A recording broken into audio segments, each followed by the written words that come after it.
Well, the news keeps rolling in on NBL now. The off-season is in full swing ahead of NBL 26, and the signings keep on coming as the season proper gets closer and closer. Another big signing joining us today on the show. We've just had PJC with Jack Heverin today. Southeast Melbourne fans will be very, very excited about this man coming to the fire pit for NBL 26. Vrenz Bleijenbergh, the Belgian big man, joins us on NBL Now. Vrenz, thanks very much for your time. Thank you for letting me join you guys. It's great to have you. First of all, talk us through the pronunciation. Bleijenbergh is what I'm going with. How have I gone? Actually, you saying it perfect. It looks hard to say, but actually, if you know how to say it, it's kind of easy. But like in Turkey, people just calling me V, so it's gonna be easier. But Bleijenbergh is perfect. All right. Well, V, Bleijenbergh, whatever we end up with, but good to see my high school German has paid off in that. Where do we find you as you join us here on NBL Now? At the moment, I'm in Belgium. It's like a little big difference, but in 2 weeks, I'm flying over to Australia, so I'm really excited. Talk us about yourself. So you're 24, would you consider yourself as being from Antwerp or from just outside Antwerp? So yeah, like you said, I'm 24. I'm 2000 born. I'm born in Antwerp, so it's a city in Belgium, central city in Belgium. But I played in Ostend. It's like the best team in Belgium. So I moved to the seaside, and then I kept living here at the sea. It's pretty good part of the world to live in. So you've played in Belgium, you've played over in the G League, you've played most recently in Turkey. Take us back to young Vrenz though. How did you fall in love with the game? Oh, it's already a long story. So I started playing at like 3.5 years. I started playing like very, very young, because I could dribble before I could walk. That was a funny quote, actually. So I started in Antwerp. I played there for like 16, 17 years. So at my 20s, when I was 20, I became 20, I did the draft. I wasn't drafted, but I did like 13 workouts in the States. After that, I joined Spain, one of the two best leagues in Europe. After that, I went back to Ostend, because it was my first time abroad.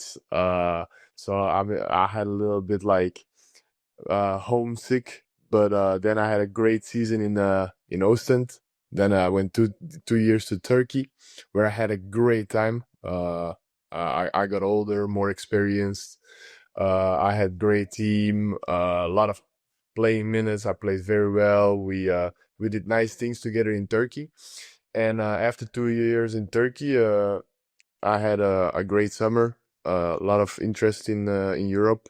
But when I was going on the vacation, my agent called me and he said, "Yeah, we have a job in Australia." And I was super excited. And yeah, now we're almost there. We've got 2 more weeks and I'm coming over. So what goes through your mind when your agent calls you and says Australia? Because it is a long, long way away. It's a big difference, because I played in Turkey for the same team 2 years in a row, and I actually did very great over there. So that was also the reason I had a lot of interest in Europe. But when I was flying to vacation, 1 hour before I was landing, my agent called me, and he was like, "Yeah, we have a job in Australia," and I was, "Australia? I know the NBL, like I know the guys that played there. I played with a guy that went there, went to the NBA." So for me, it was like a little bit surprising, because also you have normally like I think 30 foreigners in the whole league. So I was really excited. I was like, okay, I was first talking to my wife because I also have a baby. We have family here. It's a tough situation. But I think it's a great experience. It's a great team that did very well last season. Josh King, the coach, we are on the same page. We like to play the same way. So yeah, it was a no-brainer actually. Am I right in saying that Jay Sean Tate you played with, who of course spent some time Yeah, with the Sydney Kings, and that's then correct. Tyler Cook as well? Yeah, so with Jason Tate, I played with in my rookie year in Antwerp, uh, and after he joined the Sydney Kings, and then last year I played with Tyler Cook, who played for Melbourne Phoenix, and he told me that was also a guy. He didn't play a lot of games, but I asked him how was like the living in Melbourne, how was it to like live in Australia, and he said like it's amazing. It's like a great. It's so professional. It's like so it's great to hear from other guys how it is, and yeah, even though it was a no brainer, it was like extra motivation to come over. What have you talked to Josh King about? What do you know about him? What do you know about his style, and how do you think that fits with you? Oh, actually, it's the same. So yeah, we like to play fast. We like to play like different lineups. We like to play like catch the ball, take the rebound, go, play fast, play like same play style, and I think there's gonna be like a good fit for next season. I can run the two position, I can run the three position, even though I can run the four position. So with multiple lineups we're gonna have, we're gonna like surprise a lot of teams. But I think that's for coach to decide. So that's the even though on the phone calls before I signed, after I signed, we were always on the same on the same page. So that's what I really like too. And he was in Now, Turkey last year. He was in Turkey last year. Darüşşafaka. yeah, he's got some. He's got European experience. We certainly know Mhm. that about him in terms of coming here. Yeah. So one thing that we've noticed about Josh since he came here, and it was an immediate impression that he made. There's a lot of energy there. There's a lot of energy on the sideline. He's bouncing around. He's yelling. He's animated. Is that the kind of person you are on the court? Are you animated? Are you more laid back? Is there? Do you think you guys fit in that sense? Oh, definitely. When I was in Ostend, I had a Serbian coach who's like really active on the court. Then I played in Turkey, and in Turkey they all like super, super active. They like super loud, super. Uh, our coach was also on the sideline, even though screaming at, yelling at players. But I think he's like a part of basketball. And yeah, Josh King, he's probably the same, and I like the energy he brings to the team, and I think it's important to also be active on the sideline, and so am I. I'm not a guy that is like really quiet on the court. I might take responsibility to be loud, to guide guys who need it, and I think that's important. I think that's important. I like it. I like it. There's plenty But of it to go at around. the court, I'm chiller. I'm chilling. All right. I'm just All right. I'm a quiet guy on off the court though. We'll come back to that. We'll come back to that. That's cool. That's Talk cool. talk to us about European basketball. So we've got two of the biggest clubs in the world in Panathinaikos and Partizan coming down to Oh Australia yeah. in September to play Adelaide and Sydney. And Mhm. a lot of what we hear about is the atmosphere in this European Drims. Now you've played in Spain, you've played in Belgium, you've played probably in some pretty crazy arenas in Turkey. Oh yeah. What stands out for you in your journey in that sense? Oh yeah. Definitely Turkish basketball. Like, and okay, like you said, Panathinaikos, like Partizan, all these big teams, like big League teams with crazy fans. You see it all over the media. But even though my last 2 years in Turkey, um, I think 85% of the games are like packed out. Every gym is full. Turkish people love the game. They are loud. Even though my gym, I think it was a top five gym in Turkey, fan based.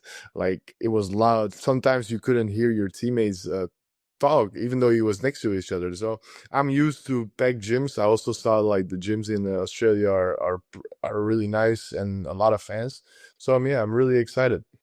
Yeah, the John Cain Arena is pretty good, and the State Basketball Centre, when that gets full, that's a lot of fun. So, in terms of the role that you think you will play, you said there you can play the two, the three, the four. You're Mhm. obviously set at that 6'9", 6'10". I mean, could you slide up to the five? Do you put any limitations on exactly how you'd fit within this Phoenix team?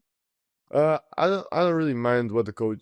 I don't really mind. I think is the most important thing. What the coach wants, how he's gonna play. Maybe we can surprise some things. But I think my strongest position is 2-3 for sure. To create for others, to create for myself. I think that's my strongest thing on the basketball court. But I can also play on the 4 or play on the 5 maybe, and do some things that teams will not expect. But we will see. It's gonna be Josh game plan. I'm just gonna fit in what the guys need, and that's how we're gonna do it. And there's still some new faces to sort of come into the roster as well, which might Mhm. sort of affect that. That's is that exciting for you as someone coming over that you've got a pretty strong core that made the playoffs last year and had a Yeah. really strong end to the season, but you've still got a few pieces that can slot in, and there's still a bit of work to do in terms of meshing this thing together. I heard about it. I also talked to Josh about it. I think we are also on the same page on that one. Um, I don't know if I can tell everything, but we Yeah, have a you strong can. Yeah, you can. we have a strong core from last year. I saw a lot of guys already on social media. Also, I watched 2 or 3 games from the playoffs last year. They, I mean, it's very good. You can bring players back. It's like the bond in a team is also very important. So it's good that I join a family that's already been together. And if we can like add 2 pieces to the puzzle, and we can make a big puzzle, it will be amazing. There's the word unicorn's been thrown around a little bit with you, friends. How does that term sit with you in terms of your basketballing ability being like What is going around? a unicorn? Oh, unicorn. I mean, the reason they call it unicorn is that because I'm 6'10". Uh, I was a point guard in 2019 with Antwerp, so I think you don't see a lot of point guards at 6'10". Of course, it helped me, but I think that's the reason they call me a unicorn because you barely see a 6'10" point guard. Okay, now I'm not playing the point guard anymore. I play more the 2-3 position, but that's the reason they used unicorn back in the days when I did my draft workouts. Yeah, it's a nice tag to have attached. I'm thinking you probably wouldn't mind people calling you unicorn. Like there's worse I things mean, to be called. yeah, I mean it's nice to be called, but yeah, I just focus on the game. I like it. What are you looking forward to about coming down to Australia? Is there anything that you've talked to, whether it's Josh, someone else at Southeast Melbourne, whether it's Tyler or Jay Sean? I mean everything. First of all, joining the team and meeting my teammates is the most excited thing I'm looking forward to. But also like having a new experience with my wife and baby. Living in Melbourne, one of the greatest cities in the world. Um, so these are the 2 things that are really important for me. And also like yeah, of course, meeting all the guys of the club, meeting the fans, compete with my teammates, yeah, all the things that are related with basketball and having a new experience in Australia. All right, so that's the basketball side of it. Tell us about Vrenz away from the court. So you've got a 9-month-old son. How's Yeah. that going? Yeah, so I got almost a 9-month-old son. It's the biggest blessing I've ever had. Before I became a father, I was like really excited, but I was not really. I didn't know how it was going to feel because everyone was telling me like, yeah, it's the best feeling in the world, and I was like, I don't know yet. And when he was born, it was like a blessing, man. It's a blessing, and it keep pushing you even further than you was keep pushing yourself. So and then I also have a wife. I'm married for 2 years. They also really excited to come over to Melbourne because we never been there in Australia, so it's gonna be a adventure for us. All right, I like that. I'm having a little boy in a couple of weeks, so I look forward to comparing notes Oh with you. shit, that's really nice. Congrats. What? Thank you, mate. What do you do away from the sport? So, hobbies. Are you a golfer? Are you staying up watching the Tour de France at the moment? Of course, Belgium's got such a Yeah, strong yeah, connection there. Like, is yeah. it the round ball? What are your interests away from basketball? Uh, I like to do a lot of sports next to basketball. I like to play padel, tennis, all these footballs, soccer, maybe you say soccer. Um, but I also like to play video games or just chill with friends, have a good talk. I just like sports in general, or just chilling with the guys, or chill with my teammates off the court. I think that's also important. Do you reckon we can get you interested in Aussie rules or cricket? here over the summer? I heard I'm not really familiar with that, but I'm really excited to learn it. But we will see when I'm there. I don't know. I don't know the rules. I don't know how to play it. So, but I'm really excited to learn it. I think you'll have enough basketball to keep you busy, friends, and you're going to make a big impression on the court. Hey, thanks for spending a bit of time with us on NBL there. We really appreciate it, and look forward to seeing you down here soon. Sorry. We look forward to seeing you down here. Oh yeah. Me too. I'm really excited. Vrenz Bleijenbergh going to be a big part of the Southeast Melbourne Phoenix this season. That's it for NBL Now. Thanks for your company. Stay tuned. Heaps more coming up very soon.